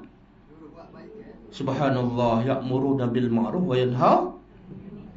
Saya nak tanya, kenapa sebelum ya'muruna bil ma'ruf dan wa yanhauna 'anil munkar, Allah sebut dulu ba'dhum awliya'u ba'd? Ada sebab kasih sayang ni boleh buat. Betul. Betul Wan Azmi. Kamu tak mungkin buat kerja al-amru bil ma'ruf wan nahyu 'anil munkar kalau kamu berpecah, kalau kamu tak ada kasih sayang. Bahkan kalau kamu tak sayang pada orang yang buat mungkar, kamu tak akan cegah. Betul tak? Kalau ramai kita tak sayang pada orang yang tak buat ma'ruf, kita tak akan suruh dia buat ma'ruf. Jadi asas kerja dakwah, asas al-amru bil ma'ruf wal nahyu 'anil munkar, sayang. Sama-sama pendakwah kena berkasih sayang, dan pendakwah dengan mad'u kena sayang. Kita tak pergi ziarah orang miskin, tak pergi bagi ilmu sebab kita tak sayang pada mereka. Setuju ke tak? Setuju. Kita tak bagi bantuan makanan sebab kita sayang tak? Betul? Tapi antara makanan dengan ilmu, mana orang miskin lebih memerlukan? Makanan ke ilmu? Soalan. Orang miskin antara memerlukan pada makanan dengan memerlukan pada ilmu, yang mana mereka lebih memerlukan? Tak, pada pandangan kita lah, bukan pada pandangan dia. Tanya dia, memang saya nak makan je Ustaz. Pandangan kita? Tapi kenapa asyik bagi makanan je? Oh, makanan tak bagi, ilmu tak bagi. Ada tak rahmat dalam hati? Ada tak? Tak ada. Sebab tu hujung ayat ni Allah kata apa? Ulaika sayarhamuhumullah.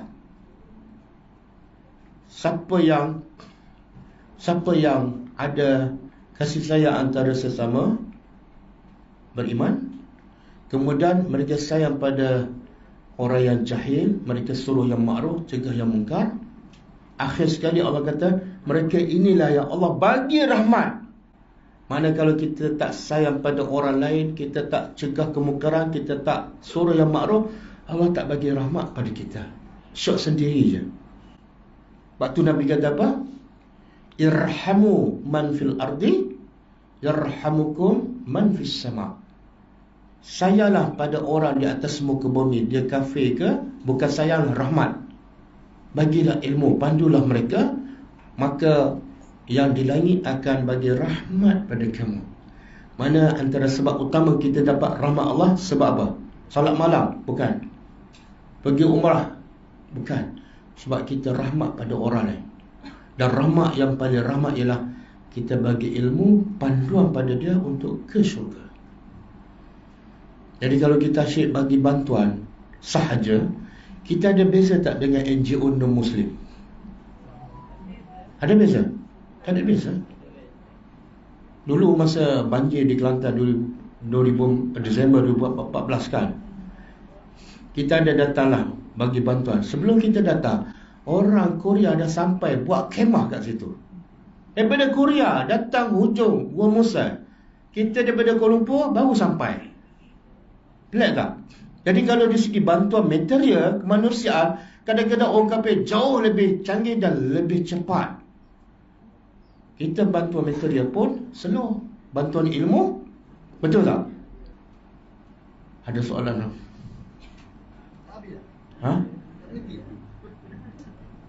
Nak saya berhenti ke? Saya tak puas lagi. Tak puas lagi. Saya pun tak puas ni kalau tak pergi ziarah orang miskin lepas ni. Boleh? Tak, saya bila saya tadabbur Al-Quran, Allah beritahu orang miskin macam ni kan, saya tertanya, kenapa orang miskin begitu hebat, beriman, tak meminta, menangis bila tak pergi bejat. Tapi orang miskin sekarang jahil agama, tak solat, tak kisah pun tak solat. Berapa ramai orang miskin jahil, sedangkan orang berilmu ramai, pelajar-pelajar agama ramai. Kenapa kita tak boleh sampaikan ilmu pada orang fakir? Mereka bukan jauh daripada kita. Okey. Jadi yang golongan pertama Allah puji tadi siapa? Lil fuqara al muhajirina, orang fakir yang berhijrah sampai mereka diusir daripada negeri dan dirampas hartanya. Apa matlamat hidup mereka? Yabtaghuna fadlan min Allah.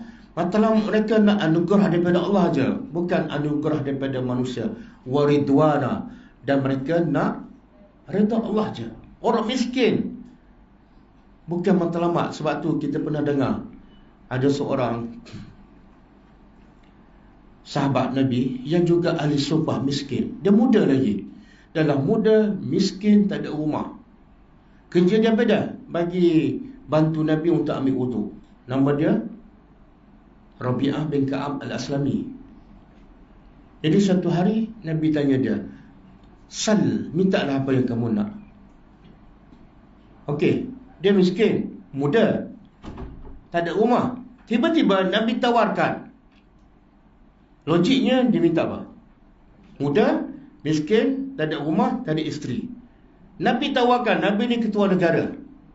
Nabi pernah bagi 100 ekor unta atau rampasan kepada orang yang baru masuk Islam di Mekah. Nabi pernah bagi kambing beratus-ratus ekor kepada orang Badui. Ni peluang ni. Apa yang sahabat ni minta bila Nabi tawarkan? Tahu? Ha? Syurga bersama Allah. Sebab Dengan Rasul, dengan Nabi Muhammad, minta syurga bersama Nabi. kenapa dia tak minta? Dia muda lagi, tak kahwin. Masalah saya nak kahwin ni. Ataupun saya tak ada rumah, bagilah satu rumah yang simple-simple. Dia tahu nikmat surga super banyak. Berpanjang. Dia ada riwayat mengatakan dia balik berfikir dulu. Dia fikir, aku nak minta apa ni? Besok dia datang, Rasulullah pun tanya. Okey, dah ada jawapan. Dia berkata, ya Rasulullah, aku nak minta pasal dunia, Allah dah tetap rezeki aku. Allah dah tetap dah. Yang kedua, kalau aku minta rezeki dunia, akhirnya aku tinggal juga. Aku nak minta satu benda yang kekal abadi, iaitu as'aluka murafataka fil jannah. Aku nak bukan setakat masuk syurga, tapi dekat. Tengok pemikiran orang miskin yang berhajat pada rezeki dunia, tapi bila ditawarkan, dia nampak yang lagi besar, lagi penting, lagi kekal. Betul tak? Kalau kita tawar orang miskin, pakcik nak apa? Minta je. Agak-agak dia jawab apa? Ha? Agak-agak ada tak orang miskin? Ustaz, saya tak nak apa. Saya nak ustaz, ajar saya je. Ajar Quran, ajar tadabbur. Saya nak faham agama, saya nak masuk syurga. Ada tak orang miskin macam tu? Ha? Ada? Kat mana? Jangan cakap saja. Ha? Kat mana tu? Saya nak jumpa orang miskin tu. Ha? Oh, sini. Alhamdulillah kalau ada. Tapi mungkin peratusnya sikit saja. Kesian tak pada mereka? Jahil agama, bila ditawarkan, yang dia nak ialah dunia. Berbeza, sangat berbeza. Itu golongan pertama. Golongan yang pertama Allah kata apa? Ulaika humus shadiqun. Inilah orang yang benar-benar beriman. Siapa? Miskin, berhijrah. Satu lagi, wa yansurunallaha wa rasulah. Orang miskin ni hidupnya sentiasa menolong Allah. Apa makna menolong Allah? Menolong agama Allah. Miskin tapi kerja dia berdakwah. Berapa ramai yang kaya tak menolong agama Allah, kan? Berapa ramai yang berilmu tapi tak menolong untuk menyebarkan agama Allah. Dan golongan kedua, wallazina tabawwa'ud dar. Tadi Allah puji orang muhajirin daripada Mekah. Yang kedua Allah nak puji siapa? Orang Ansar. Wallazina tabawwa'ud dar wal iman. Orang yang menempati satu tempat iaitu Madinah, wal iman, dan mereka beriman. Apa sifat golongan Ansar yang Allah puji? Apa dia sifat pertama? Surah Al-Hashr. Apa dia? Yuhibbuna man hajara ilaihim. Cinta. Mereka sangat cinta pada siapa ni? Orang yang berhijrah pada mereka. Orang hijrah, orang muhajirin datang ke Madinah. Mereka miskin ke kaya? Dan orang muhajirin yang bila datang ke Madinah dalam keadaan miskin. Miskin kan? Bila miskin, dia memerlukan ataupun dia memberi.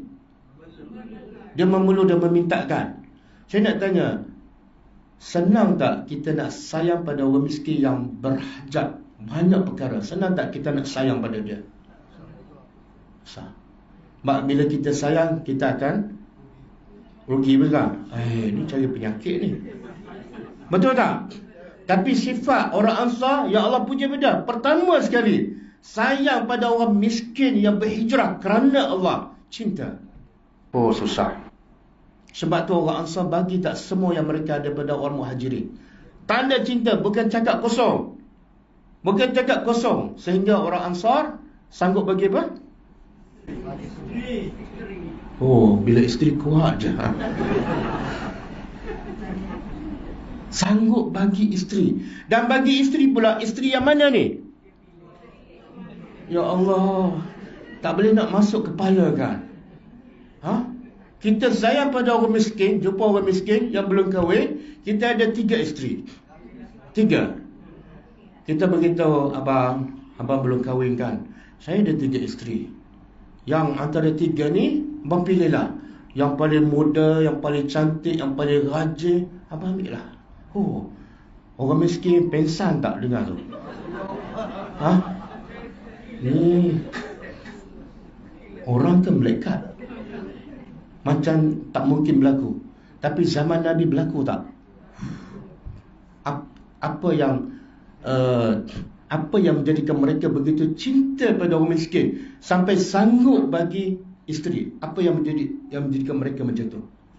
Quran. Kenapa sehingga mereka sanggup bagi yang mereka sayang? Isteri ni yang paling muda, yang paling cantik, dia sanggup bagi. Kenapa?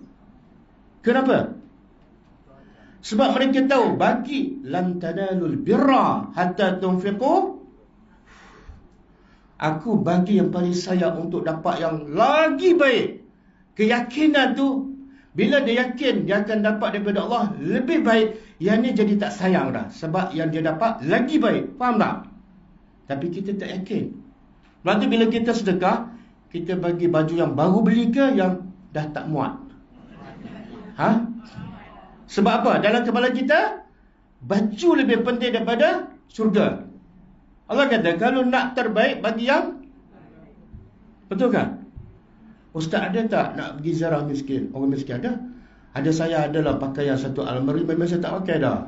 Saya nak clearkan almari, nak masuk yang baru. Siapa tu? Pelajar tadabbur. Oh, susah. Sebab tu bercakap senang, belajar senang, tapi luar biasa. Saya ada kebun, ambillah kebun yang kamu suka. Saya ada isteri, ambillah yang sebab mereka yakin bila mereka bagi yang mereka sayang, mereka dapat cinta Allah. Ada tak bandingan dengan cinta Allah? Tidak boleh ditukar janji. Tentang Quran meresap dalam hati, dalam jiwa, sehingga tak ada rasa cinta pada dunia. Sebab cinta akhirat mengatasi cinta. Wal akhiratu khairun wa abqa. Akhirat jauh lebih baik dan lebih kekal. Kadang-kadang kita belajar agama dah banyak kan, kitab pun dah banyak habis, tapi cinta dunia tu, ya Allah, kereta tercalar sikit pun, orang terlanggar sikit menjerit, "Hoi, buta ke?" Sayangnya padahal kalau orang langgar kita, kereta tu kalau kita repair mungkin 500. Tapi kalau kita sabar, tenang, nilai sabar dengan nilai repair kereta tu mana lebih mahal? Tapi masa tu nampak tak? Kereta baru ni, PM, kena langgar. Dan semalam baru je belajar tajuk kelebihan sabar. Boleh tak nilai beza kelebihan sabar dengan kos beki kereta? Masa tu nampak yang mana? Dah berapa tahun mengaji tu? Betul tak? Susah nak masuk. Aku kos beki ni 500. Tapi kalau kau sabar, kau tenang, Allah kata apa? Innama yuwaffas sabiruna ajrahum bighairi hisab. Sesungguhnya Allah akan memberi, menyempurnakan pahala untuk orang yang sabar tanpa had. Oh, masuk dalam kepala, tak apa. Sikit je. Saya nak kelebihan sabar. Awak tak payah ganti. Oh, pensan tak kawan tu? Kawan tu dah pucat menggeletar kan? Tengok pula kereta BM. Tiba-tiba kita cakap macam tu. Pensan dia. Betul tak? Bayar. Saya tak ada duit. Bayar. Betul tak? Jadi, apa yang saya nak sampai rasanya dah sampai. Betul? Jelas ha? Apa dia? Oh, kasih sayang je. 1 jam setengah saya cakap, kesimpulannya kasih sayang.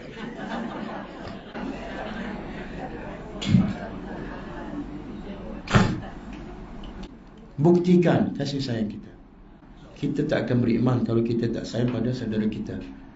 Dan buktikan tanda kita sayang, pergi ziarah. Tak rugi. Ambil masa. Ambil masa. Kalau bekerja, ambil cuti. Cuti nak ke mana ni? Bos tanya. Saya nak mencari cinta Allah. Bos pun tanya, Istanbul ke? Ke Korea? Tak. Di rumah orang miskin. Pensan tak bos? Saya nak cari cinta Allah. Bos pun tanya, kos berapa? Sikit je. Sikit je. Isi minyak, bayar tol, sampai. Cuba tukar cara berfikir. Kita habis duit dah beribu-ribu melancong, tapi tak dapat cinta Allah. Kurangkan kos, jimatkan masa, dapat cinta Allah. Betul tak? Betul. InsyaAllah lepas ni kita buktikan kita betul-betul memburu cinta Allah. Bukan di Istanbul, bukan di Korea, tapi di rumah taman kita. Okay, berlambak satu Malaysia. Sekarang NGO kita dengan sebab pelajar tadabbur Quran menggerakkan mereka cari asnaf, mereka ziarah asnaf, mereka santuni, dan kita tawarkan kelas untuk mereka. Yang paling penting, asnaf ni selagi tak ada ilmu tak akan mengubahlah nasib mereka. Bahkan kalau tak ada ilmu tiba-tiba kaya, lagi rusak. Betul tak? Jadi benda yang paling penting dan asas kita bagi pada asnaf ialah ilmu. Bila kita bagi bantuan, kita tawarkan kelas, belajar Iqra, belajar Quran. Kemuncaknya kita nak satu keluarga asnaf tadabbur Al-Quran. Dan sekarang kita ada pelajar asnaf yang belajar dengan guru tajam kita di satu Malaysia 1000 lebih asnaf. Dan kita ada guru yang kita tajam lebih kurang 70 orang. Dan kebanyakan guru yang mengajar pelajar tadabbur. Yang paling mudah nak mengajar, nak bagi masa, nak korban masa, pelajar tadabbur. Ustaz, saya nak mengajar, saya ada asnaf, silakan. Kalau perlu ilmu kita bagi. Dan ada yang sampai berhenti. Dia staf kita pun ada dulu kerja sampai gaji 5,000, berhenti. Sebab apa? Saya nak yang lebih mahal daripada 5,000. Tengok Quran ya. Ada guru sekolah, dia ada master, resign daripada guru sekolah, gaji 5,000, kerja sepenuh masa dengan kita lantik dia sebagai pengurus. Sekarang dia dah cari asnaf, lebih kurang 60 asnaf. Dia buat kelas lagi, dia cari, dia santuni, dia buat kelas. Dia rasa bahagia. Sebab apa? Dia akan dapat apa? Cinta Allah. Dia akan dapat rahmat Allah. Tu cinta Allah, rahmat Allah tak nampak tu. Susah nak masuk kat sini. Yang nampak ialah RM. Betul tak? Okey, jadi insya-Allah kita semua datang. Biasa saya datang jumpa pelajar tak ramai. Bila tak ramai, sempat kita bertaruh. Taruh penting sebab kita nak wujudkan kasih sayang. Semalam kita sempat ziarah seorang pelajar tadabbur kita yang isteri dia sakit. Siapa Haris. Ada pelajar tadabbur. Dia buat nota apa semua, dia begitu isteri dia sakit 6 tahun, kita pergi ziarah. Jadi biasa kita buat percubaan pelajar tak ramai, jadi kita boleh bertaruh. Tapi ni kalau saya bertaruh sampai petang ni. Sebab kadang-kadang kita tahu nama tapi tak tahu masalah dia. Berbeza tu. Kita tahu masalah dia, kita tahu masalah anak dia. Bila kita tanya, kita santuni, dia lagi suka dan sayang pada kita. Itu yang menguatkan hubungan. Sebab tu hubungan kita guru dengan pelajar bukan dalam kelas dia, tapi di mana-mana dan bila-bila masa. Okey. Antara bahan yang kita sampaikan bila kita ziarah asnaf, buku-buku poket ni. Kita ada bahan yang dikeluarkan oleh NGO kita sendiri.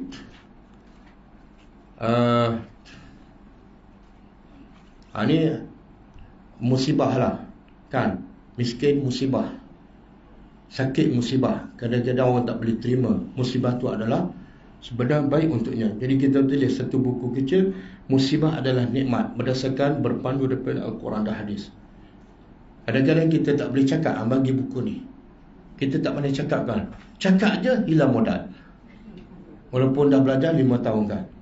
Study bukan main. Sampai-sampai Assalamualaikum, tiba-tiba baca tasbih kafarah. Musibah adalah nikmat. Ni matlamat hidup. Ramai yang tersasar sebab tak jelas matlamat hidup. Saya buat dalam bentuk soal jawab. Kenapa kita diciptakan, untuk apa kan? Apa dalilnya? Saya buat dalam bentuk soal jawab dengan dalilnya. Bila dia tahu matlamat hidup,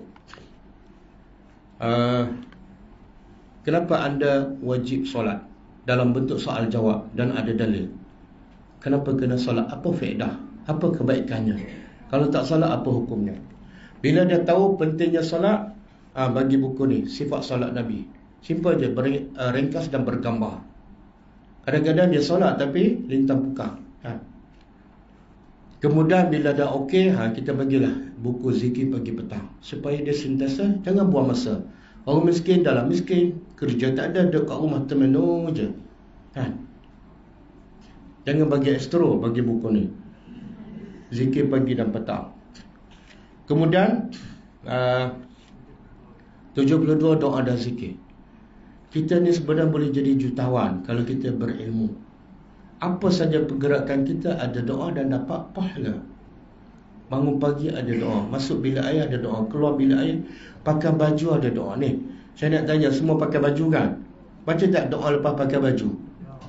Baca? Baca? Kenapa tak baca? Tahu tak kelebihan baca doa lepas pakai baju? Tak tahu Ustaz. Kalau cari duit saya tahu. Nabi kata siapa pakai baju, kemudian baca doa lepas pakai baju, diampunkan segala dosanya yang kecil dulu dah akan datang. Ya Allah, rahmat Allah. Dahlah, dia cipta kita. Baju pun dia bagi. Cuma dia minta baca doa aja, setengah minit, diampunkan dosa. Itu pun malas. Ada masalah tak? Ustaz, saya tak hafal. Sebab itu saya buat dalam bentuk buku kecil. Ustaz, saya dah beli tapi hilang. Sebab tu saya bawa lagi supaya beli lagi. Dan supaya takut hilang lagi, beli banyak. Letak dalam kereta, letak dalam, subhanallah, ini apa ni? Shopping mall akhirat ni. Pakai baju, hujan, doa, bersin, doa, naik kereta, musafir, naik jalan tinggi, peti, semua ada. Semua adalah sumber ekonomi kita di akhirat. Tapi kalau tak ada ilmu, jadi saya mudahkan saya tulis. Dan kepentingan tadabbur Al-Quran. Ramai yang baca Quran tapi tak faham. Banyak kebaikan dia terlepas. Saya nak tanya belajar tadabbur Al-Quran. Sejak belajar tadabbur Al-Quran, rasa dapat banyak tak kebaikan? Banyak sikit ke banyak-banyak? Banyak. Allah kata, Hazal kitabun anzalna ilaika mubarakun. Quran ni penuh dengan kebaikan yang banyak dan berterusan. Tapi untuk siapa? Caranya apa dah?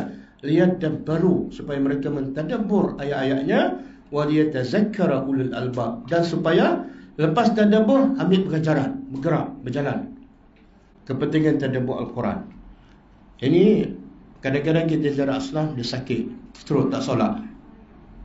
Sebab apa? Susah. Kita tulis buku ringkas cara solat orang sakit bergambar. Kesian mereka. Dalam miskin, mati dalam keadaan tak solat, kan? Kesian nasib mereka di akhirat besok. Okey, buku ni kalau untuk bagi pada asnaf, kita akan bagi percuma. Ada orang kata dia minta 200, kita tanya untuk apa? Untuk asnaf, kita bagi free. Tapi jangan mengaku asnaf kalau kita bukan asnaf. Kita jual, siapa yang ada duit, jual lah. Duit tu kita akan guna untuk dakwah. Semua ni harganya murah je, RM4, RM4.50 je. Cuma ada satu yang nipis ni RM3.50. Jadi siapa nak boleh dapati di belakang. Di belakang. Dan di sini pun ada buku kan. Okey. Jadi saya rasa cukup setakat tu. Pukul 11 tepat. Jadi saya minta maaf sebab tak boleh sampai ke petang. Sebagaimana permintaan Cik Nasir. Okey, jadi ada soalan tak? Waalaikumsalam terus. Waalaikumsalam. Saya ada satu kemudahan di kita ada pusat tarbiyah kita di Duduk. Saya bercadang lama dah saya bekerja dengan dia Ustaz ni, saya bercadang untuk menggunakan pusat tu betul. Sekarang ni kita ada bahasa Arab dan juga bahasa Quran. Cuma dari segi pengisian tadabbur ni saya nampak tak ramai yang boleh memberi tadabbur sebagai Ustaz lagi lah. Mungkin dari segi mengajar. Walaupun kita telah diberikan semangat untuk kita menjalankan tugas dakwah. Jadi saya kalau boleh mungkin di peringkat saya di Pasir Mas, saya boleh menyediakan tempat dan dewan kita boleh merupakan dengan ekor dan sebagainya. Berapa ramai? 700 orang. Oh, masya-Allah. Dengan ekor dan sebagainya. Di mana tu? Di Meranti di Pasir Mas. So saya rasa dengan kemudahan begini dan juga semangat kita ni, kadang-kadang kita bekerja ni untuk buat dakwah ni, kalau kita sorek-sorek lah, kalau sorek kita rasa lemah. Kita banyak tadabbur tapi kita nak buat aplikasi dalam bentuk kerja tu jadi susah. Jadi kalau kita ada satu persatuan ataupun satu gerak kerja yang semua boleh terlibat, saya rasa itu lebih. So kalau boleh Ustaz bagi sedikit, walaupun tip-tip tadi sepatutnya sudah cukup untuk merasa kita membuat kerja tu, tapi kita kadang-kadang perseorangan ni kadang-kadang kita tak tahu nak pergi cari hasnah macam mana, nak terlibat secara langsung tu mungkin kekengan masa dan sebagainya. Mungkin kalau kita ada satu organisasi ataupun IPAC pun saya dipahamkan ada buat. Semuanya di peringkat daerah masing-masing tu kalau ada lebih gerak kerja yang bersusun, saya rasa dapat membantu kita. Okey. Bagus. Satu bukan soalan cadangan lah. Pertama, apa dia tips untuk kita mendorong ataupun membantu memberi kekuatan untuk kita buat kerja dakwah? Dia sebenarnya pendorong yang paling penting dan paling utama ialah Quran. Bila kita faham Quran akan menggerakkan kita. Saya bagi contoh yang ramai pelajar tadabbur, kadang-kadang kita belum pergi, dia dah pergi cari orang miskin. Dia pergi je. Dia sebenarnya kerja Allah dah janji in tansurullah yansurkum. Kalau betul kamu ikhlas nak menolong agama Allah, kamu buat apa yang Allah suruh. Ketika itu datang pertolongan Allah. Ada pelajar-pelajar tadabbur, dia pergi cari asnaf. Bila cari asnaf, dia bagi maklumat pada kita. Kita pun pergi ziarah. Kita tunjuk cara ziarah asnaf macam mana kan. Kita dengar je apa dia nak cakap, setengah jam lah. Jangan kita pula bersarah, tak tahu lagi keadaan dia kan. Baik, mendengar apa dia cakap, apa masalah dia. Sebab orang miskin ni banyak masalah, tapi dia tak tahu nak mengadu pada siapa. Kita pergi pula tutup telinga cerita hal kita. Dengar. Dia nak cerita apa kan, setengah jam kan, ceritalah. Saya dengar je. Lepas tu bila kita dengar masalah, kita boleh gambarkan apa masalah dia sebenarnya. Baru kita boleh cakap benda yang sesuai dengan masalah dia. Sebab itulah pelajar-pelajar tadabbur yang nak buat kerja dakwah, dia cari asnaf, kemudian dia panggil kita datang. Kita bawa dia pergi ziarah asnaf. Jadi saya minta abang cari asnaf di sekitar Pasimah, bagi tahu kita akan datang, kita pergi ziarah sama-sama. Satu. Yang kedua, kita akan buat perjumpaan di tempat itu dengan mana-mana pelajar tadabbur. Kita guna pelajar tadabbur ni untuk menggerakkan dan juga termasuk untuk mengajar. Pelajar tadabbur takkan tak boleh mengajar Iqra. Betul tak? Boleh Iqra. Pelajar tadabbur takkanlah tak boleh ajar cara wuduk yang betul pada asnaf. Takkanlah tak boleh ajar cara solat. Simple je, ada panduan. Asnaf ni nak belajar tak kitab-kitab besar, Sahih Bukhari? Ustaz, saya nak belajar Sahih Bukhari je. Dia pun tak tahu Sahih Bukhari apa. Yang dia tahu nasi Bukhari je. Jadi sepanjang kita, pengalaman kita ziarah asnaf, bila kita nak ajar, dia zero, tak tahu apa. Dia bersedia mendengar apa saja kita cakap. Nah, itu amanah lah. Kita, bila dia bersedia, senang kita nak sampaikan. Tapi amanah, sampaikan yang hanya ahsan, yang terbaik, yang bersumber daripada Quran dan hadis. Jadi bila cari asnaf, kita sejarah, kita tawarkan kelas. Bila dia nak kelas, kita cari guru. Keutamaan cari guru daripada pelajar tadabbur. Kadang-kadang kita sendiri boleh mengajar benda simple je, kan? Kemudian berkembang lagi, cari lagi asnaf yang baru. Bila semakin bertambah, perlukan guru, cari lagi guru tambahan. Yang kita utamakan pelajar tadabbur. Dan pelajar asnaf ni bila kita ajar, mereka tunjuk perubahan, peningkatan dan betul-betul istiqamah, dan mereka perlukan bantuan secara tetap. Mungkin suami stroke ke, tak boleh kerja, kita bagi bantuan bulanan. Sekarang lebih kurang 30 asnaf satu Malaysia, kita bagi bantuan bulanan. Ada 200, ada 300, ada sampai 500. Ada kita bayar sewa 650 sebulan. Sebab apa? Kita nak dia fokus belajar. Jangan fikir pasal cari rezeki. Sebab tanpa ilmu tak akan menyelesaikan masalah mereka. Betul tak? Bagilah duit bagaimana tak akan selesai. Berapa banyak NGO pergi hantar barang tinggal. Tak selesai masalah. Betul tak? Dia tak solat, dia tak faham agama, anak isteri buka aurat, tak akan selesai masalah. Tapi kalau asnaf, bila dah belajar, dia malah belajar, tak istiqamah, kita stopkan bantuan. Kita nak didik dia. Kami nak bagi yang paling penting, yang paling utama, yang boleh selamatkan kamu dunia akhirat. Kamu tak nak. Pasal rezeki itu Allah dah tetap. Betul tak? Tak ada asnaf yang bila kita tak bagi bantuan ataupun start mati kebuluran. Tak ada. Sebab masing-masing Allah dah tetapkan rezeki. Tanggungjawab kita utama bagi ilmu. Okey? InsyaAllah. Jadi abang puan ada tempat, ada dewan, itu satu kemudahan, satu kelebihan. Manfaatkan insyaAllah. Daripada situlah kita kembangkan, gerakkan. Kita ada pengurus kita di Penang, di Perak, di Kuantan, di Gua Musa, di Pasir Putih, di Batu Pahat dan di Sempurna Sabah, di Sandakan. Semua kebanyakan penggerak kita ialah pelajar tadabbur Al-Quran. Okey, boleh insyaAllah. Ada soalan lain? Tak ada. Kalau tak ada, saya rasa cukup setakat ni. Semoga apa yang kita dengar pada hari ini akan memberi suntikan untuk kita menjadi manusia yang terbaik di sisi Allah. Khairukum man ta'allama al-Quran wa 'allamahu. Kalau belajar je dia tak akan jadi terbaik. Kena ada satu lagi, wa 'allamahu, dan mengajarnya. InsyaAllah. Jadi apa yang baik daripada Allah Subhanahu Wa Taala, dan sekiranya ada yang terkasar, terasa hati, saya minta maaf. Semoga kita dipertemukan lagi kerana Allah di lain waktu, insyaAllah. Dan Assalamualaikum warahmatullahi wabarakatuh.